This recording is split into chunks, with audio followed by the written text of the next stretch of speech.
Egyptian President Abdel Fattah al-Sisi has called for an increase in subsidized bread prices as the world's biggest wheat buyer looks to curb spending and cut the budget deficit at a time of accelerating global inflation. The move is part of a broader push to, as I said, cut government spending, including a bloated subsidy system on which tens of millions of Egyptians rely for key items like bread, cooking oil, and other staples. Joining us to discuss further is Gospel Obele, who is an economist. Gospel, good morning to you. Thank you so much for joining us. Let's start with Thank you, Egypt. for having me. Great stuff. Always great to have you, Gospel. What do you make of this push by the President El Sisi to raise prices of bread, which he said costs less than cigarettes or something like that, with an analogy that he used? Yes, it's quite an interesting conversation, and this conversation has been ongoing for a long time. Aside just the issue around the bread subsidies, it's a wide-scale conversation, particularly for many African markets, and it speaks to the idea of core economics, meaning that a lot of citizens are threatened with the need to navigate basic necessities, all right, than even find a way to aspire for bigger things, all right. So primarily, these subsidies are taking a critical chunk of the Egyptian budget, of the government budget on a yearly. About $3.1 billion is spent on bread subsidies alone.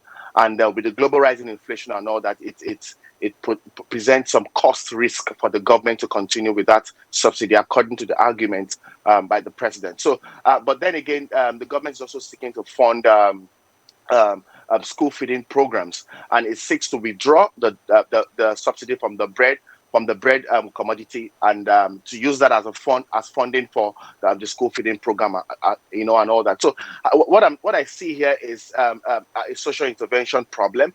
I think that globally, not just speaking to the Egyptian market, the world needs to rethink how to engage social intervention policies and funding for social intervention. All right. Otherwise, we're going to create more complex problem and issues, as we've seen in the past, unrest around bread subsidies in the Egyptian market. Thank you so much for that. Look, this is a very sensitive topic. It, I think, was part of the Arab Spring that removed previous leadership in Egypt. There was riots back in 1977 or so on this same subsidy issue. Considering the sensitivity around it, what kind of reaction do you think it'll get? I understand a committee is supposed to be put together to study the prices and see by how much it will be raised and so on and so forth. What do you think the reactions will be like? Of course, citizens will be primarily angry. We've seen over the years that there have been some form of social unrest as a result of bread subsidies. It's just the way you talk about food subsidies in Nigeria. It breeds a lot of conversation, a lot of social tension in the sense. And that's the same case you have in Egypt and all that. So it's quite unfortunate that it hits directly on the basic necessities of the average Egyptian.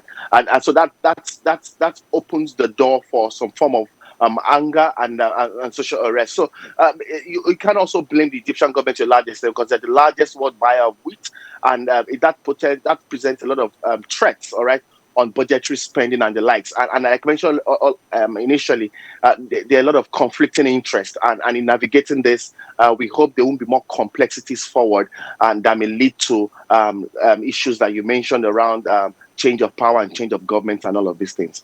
All right, Gospel, I'm glad you mentioned Nigeria. Why are subsidies such a big topic around Africa? I don't know. What's your take? Is it the level of poverty? What is it? Why around each country or most countries in Africa do we have this subsidy issue?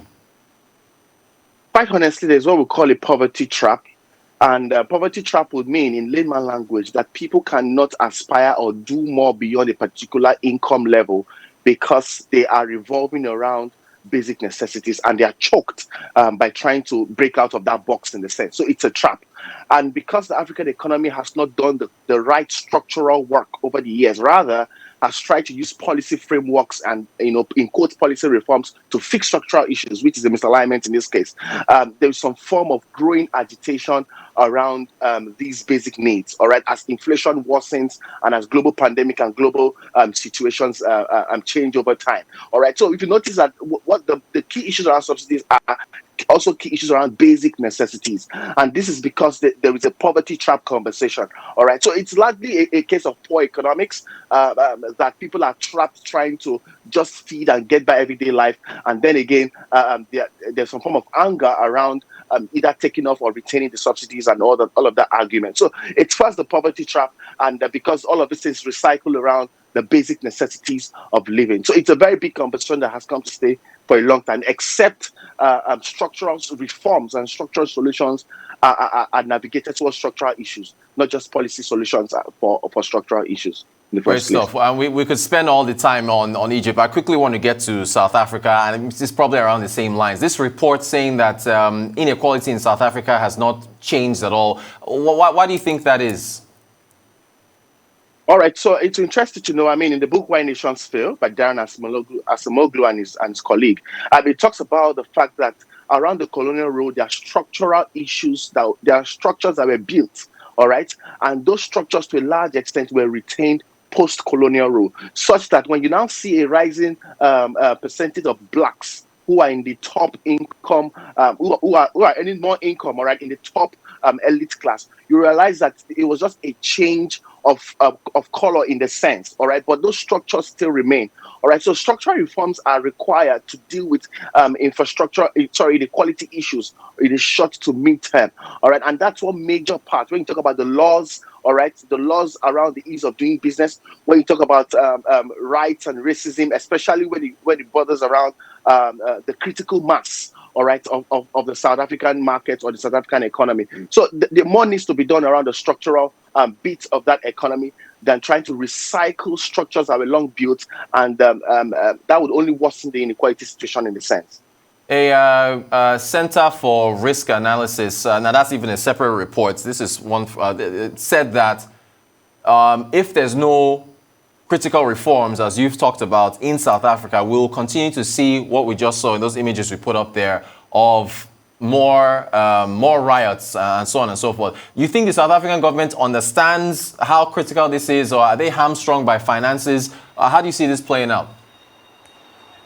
I think they are aware. I think they are well aware about the situation. However, I have a strong feeling that this is more of a cultural problem than choosing to face the structural issues. And once inequality heightens, all right, and especially when that is infused with some form of perceived racism and all that for the critical mass, all right, it will lead to more social unrest as we go. And Nigeria is already seeing a bit of that around inequality and all that, and all of that. So I would expect that the government would try to unlearn those cultural dynamics, all right, around retaining the colonial structures that has not worked in the modern day, all right, and rethink structural reforms that would benefit a critical mass, irrespective of the race and gender in which they find themselves in, technically. Final question for you, Gospel. Did the pandemic worsen? I mean, these existed before the pandemic, but Egypt and their issues, South Africa and their issues, Ghana. We talked about riots, or rather protests in Ghana in our previous segments. Very quickly, did the COVID enhance all this? Yes, I agree with you that these issues existed before COVID. COVID-19 only made it worse to a large extent, because one of the major things the pandemic did was to redistribute markets. All right. And when markets are redistributed in a situation where it's already in favor for a critical few, all right, it means that the inequality gap will further widen. All right, because with market redistribution comes change in prices and pressure around cost of living, which is what Nigeria is also facing. It's not particular to Egypt or South Africa only. All right, so like I mentioned initially, it is left for governments to begin to rethink social intervention from a more intelligent standpoint and from a more structural standpoint.